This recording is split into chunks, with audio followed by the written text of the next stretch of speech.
Good morning students.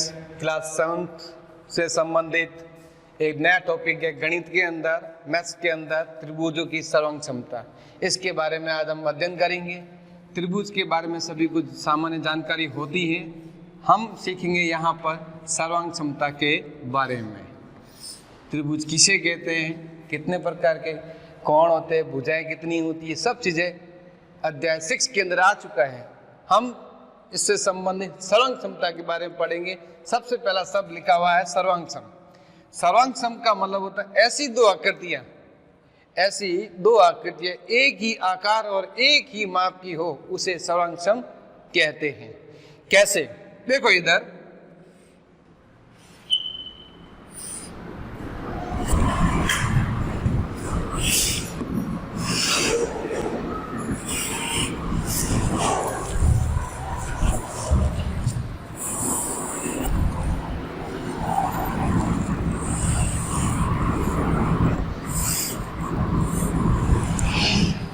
एक ही आकार होना चाहिए, एक ही आकार यहाँ त्रिभुज का है, ठीक है। अब एक ही माप के होने चाहिए। ये जैसे माप है 7 सेंटीमीटर का है, ये 8 सेंटीमीटर का है और ये 5 सेंटीमीटर का है।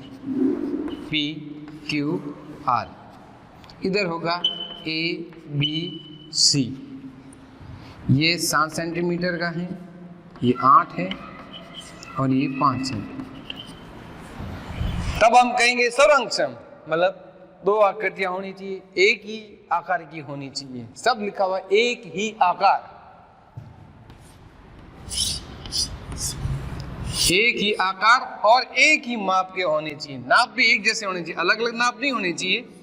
यानी इस त्रिभुज में 3 भुजाएं होती है, इसमें भी 3 भुजाएं होती हैं। इधर की जो 3 नाप है, उधर के तीनों नाप एक जैसे होंगे तो वो होंगे सर्वांग सम, नहीं तो वो सर्वांग सम नहीं कहलाते हैं।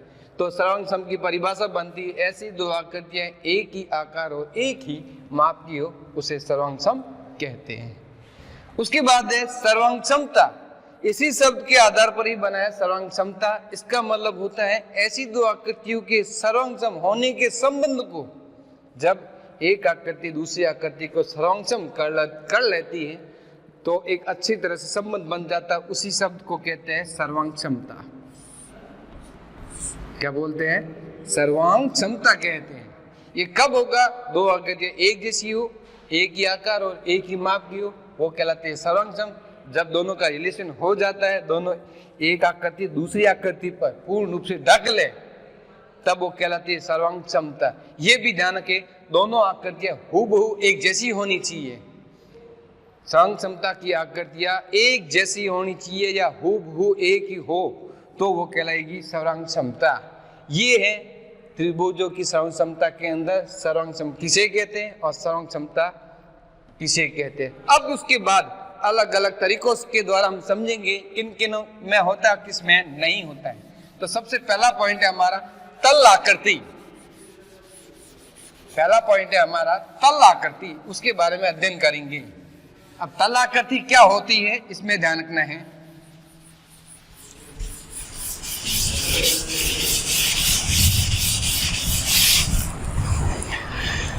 शब्द है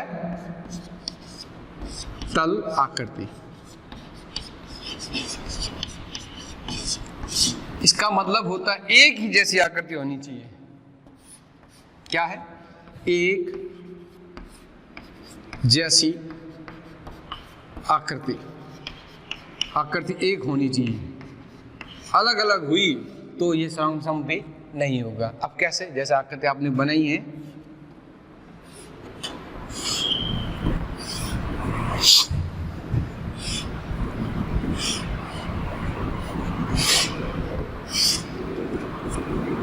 एक जैसी दिखाई दे रही तो एक जैसी आकृति है तो सर्वांग सम है। एक जैसी आकृति नहीं है तो सर्वांग सम नहीं है। तल आकृति, तल का मतलब आकृति जो भी होगी एक जैसा दिखाई देना चाहिए। अक्ष जिसे कहते हैं, ये वाला अक्ष और ये वाला अक्ष एक जैसा है तो वो कहलाता है तल आकृतिक सर्वांग क्षमता। तल आकृतिक सर्वांग क्षमता कहलाती है। यानी ऐसी आकृति या ऐसी दो आकृतियां दोनों ही एक जैसी हो या दोनों ही हूबहू हो, उसे तल आकृति सर्वांग समता कहते हैं। ये नंबर पॉइंट 1 था। अब पॉइंट सेकंड में ध्यान रखेंगे, सब लिखा हुआ है रेखाखंड। सेकंड पॉइंट है रेखाखंड सर्वांग समता, यानी इसके अंदर क्या होना चाहिए, इसमें ये एक सब ध्यान रखना है, वो है लंबाई। क्या है वो? लंबाई। जैसे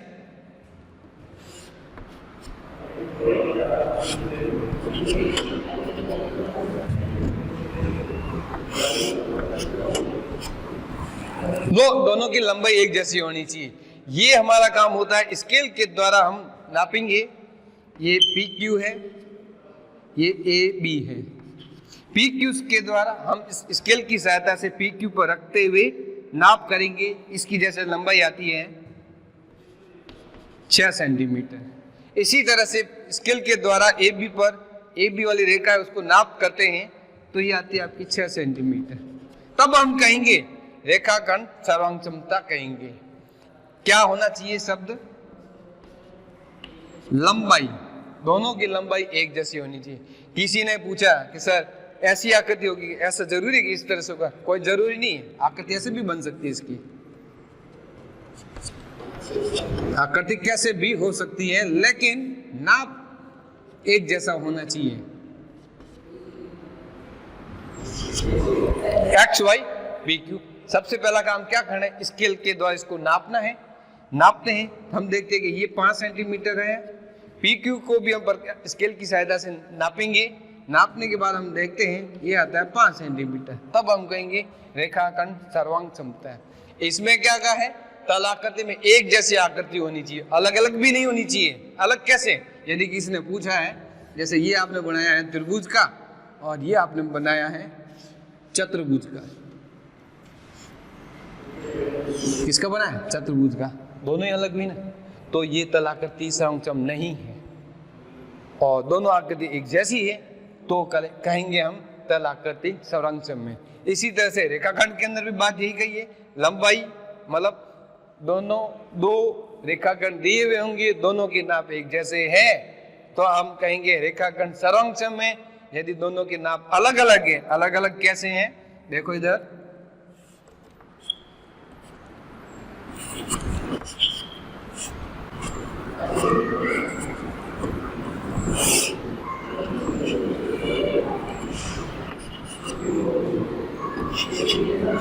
अब देखो ये आपकी जैसे 4 सेंटीमीटर है, स्केल से नापा है हमने, इसको हमने नापा ये आपके 7.5 सेंटीमीटर जैसे, ठीक है। तो हम देखते हैं दोनों की नाप एक जैसे है, अलग अलग है, दोनों की नाप अलग अलग है। तब हम कहेंगे ये सर्वांग सम नहीं है, रेखाखंड सर्वांग सम नहीं है। कब होगा? जब लंबाई एक जैसी हो तो रेखाखंड सर्वांग सम में। इसी तरह तल आकृति के अंदर भी बात यही कही है। अब तीसरा पॉइंट आता है इसके अंदर, कोण। तीसरा पॉइंट है कोण।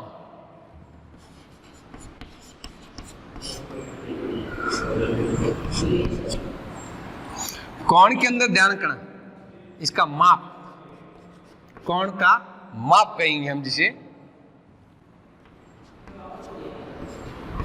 देखो कैसे हम आकृति के द्वारा समझेंगे।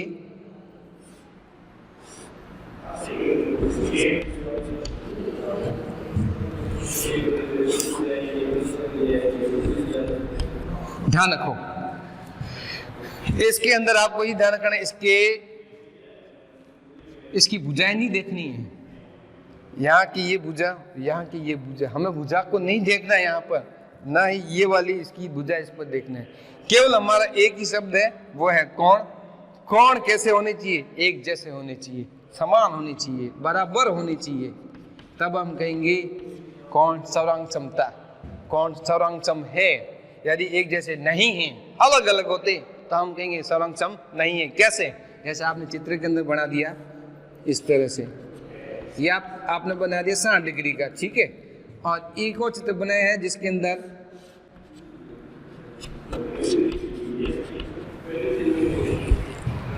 अलग है या एक ही है? अलग है। देखो कैसे, ये 60 डिग्री का कोण है और ये 30 डिग्री का कोण है, दोनों ही अलग हुए ना, इसलिए हम कहेंगे कोण सर्वांग सम नहीं है। इसमें एक शब्द ध्यान रखना है, माप। कितने डिग्री का कोण है, दोनों के कोण एक जैसे हैं तब हम कहेंगे कोण सर्वांग सम में। यदि दोनों एक जैसे नहीं है, देख लें इधर एग्जाम्पल से, तब हम कहेंगे कोण सर्वांग सम नहीं है। 3 ही पॉइंट पढ़ने हैं, मेन पॉइंट है सर्वांग समता के अंदर। सबसे पहले तल आकृति, तल आकृति के अंदर ये ध्यान रखना है दोनों की आकृति एक जैसी होनी चाहिए, एक जैसी आकृति होनी चाहिए, दोनों आकृतियां होनी चाहिए। इसी तरह से रेखाखंड के अंदर भी जो दो रेखाखंड दिए हुए होंगे, दोनों के नाप या माप लंबाई में क्या होने चाहिए, समान होने चाहिए। जबकि कोण के अंदर माप का है, लेकिन माप भी कैसा, कोण के रूप में ध्यान रखना है। दोनों के कोण एक जैसे है तो वो सर्वांग सम होंगे, दोनों के एक जैसे नहीं है तो सर्वांग सम नहीं होंगे। जैसे ये जो है हाँ के रूप में हम उत्तर देते हैं या नहीं के रूप में उत्तर देते, दोनों की एक आकृति है तो हम कहेंगे हाँ, यदि नहीं है तो कहेंगे नहीं। ये देखो, ये दोनों आकृतियां क्या है, दोनों ही अलग है, इसलिए हम कहेंगे ये सर्वांग सम नहीं है। तल आकृति के अंदर ध्यान रखना है हमें।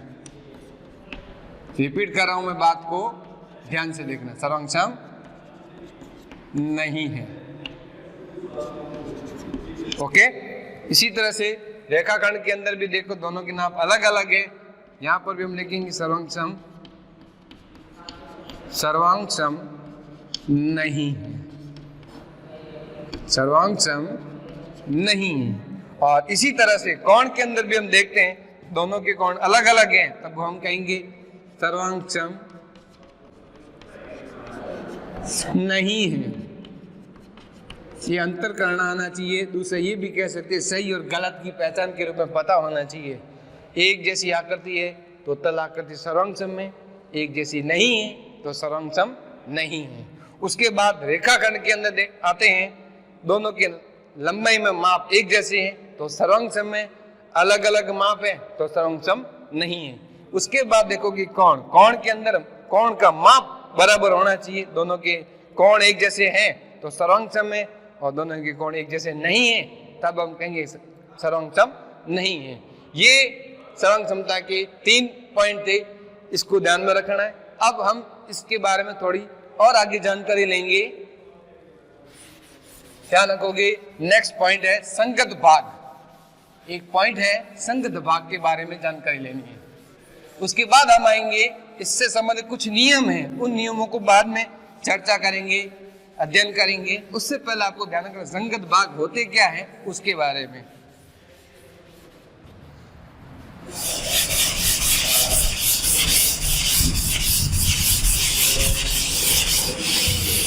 सामान्य सी जानकारी लेंगे अभी। संगत भाग क्या होता है, शब्द है संगत भाग। ध्यान रखना 3 पॉइंट। 3 पॉइंट कौन कौन से? एक त्रिभुज के अंदर 3 पॉइंट होते हैं, एक कोण के रूप में होता है, दूसरा भुजा के रूप में होता है, तीसरा शीर्ष के रूप में। एक आकृति से देखते हैं, ए बी और सी। सबसे पहला बात की थी मैंने, 3 भुजाएं देखते हैं पहले। सबसे पहले 3 भुजा, 3 कोण। केवल मैं बता रहा इसमें होते कितने वो बता रहा हूं, लेकिन त्रिभुज की सर्वांग समता के अंदर कम से कम 2 त्रिभुज होंगे तभी सर्वांग सम कर पाएंगे। लेकिन संगत भाग के अंदर मैं एक बार बता रहा हूं, 3 भुजाएं, 3 कोण और 3 शीर्ष एक त्रिभुज के अंदर होते हैं। ये 3 शीर्ष ये एक ही त्रिभुज के अंदर होते हैं। जब हम इसको सर्वांग सम करेंगे, जब हम इसको सर्वांग सम करेंगे उस समय कम से कम 2 त्रिभुज होंगे, तब कहेंगे इस त्रिभुज के दूसरे त्रिभुज के अंदर 3 भुजाएं, 3 कोण, 3 शीर्ष, संगत भाग बराबर है, तब हम कहेंगे यह सर्वांग सम है। यदि नहीं है तब हम कहेंगे सर्वांग सम नहीं है। इससे संबंधित आज हमने पढ़ा है संगत भाग। इसका नेक्स्ट पॉइंट पूरा का पूरा एक अच्छी तरह से समझते हुए 2 चित्रों को लेकर समझेंगे, वो नेक्स्ट क्लास में लेंगे। Okay, thank you.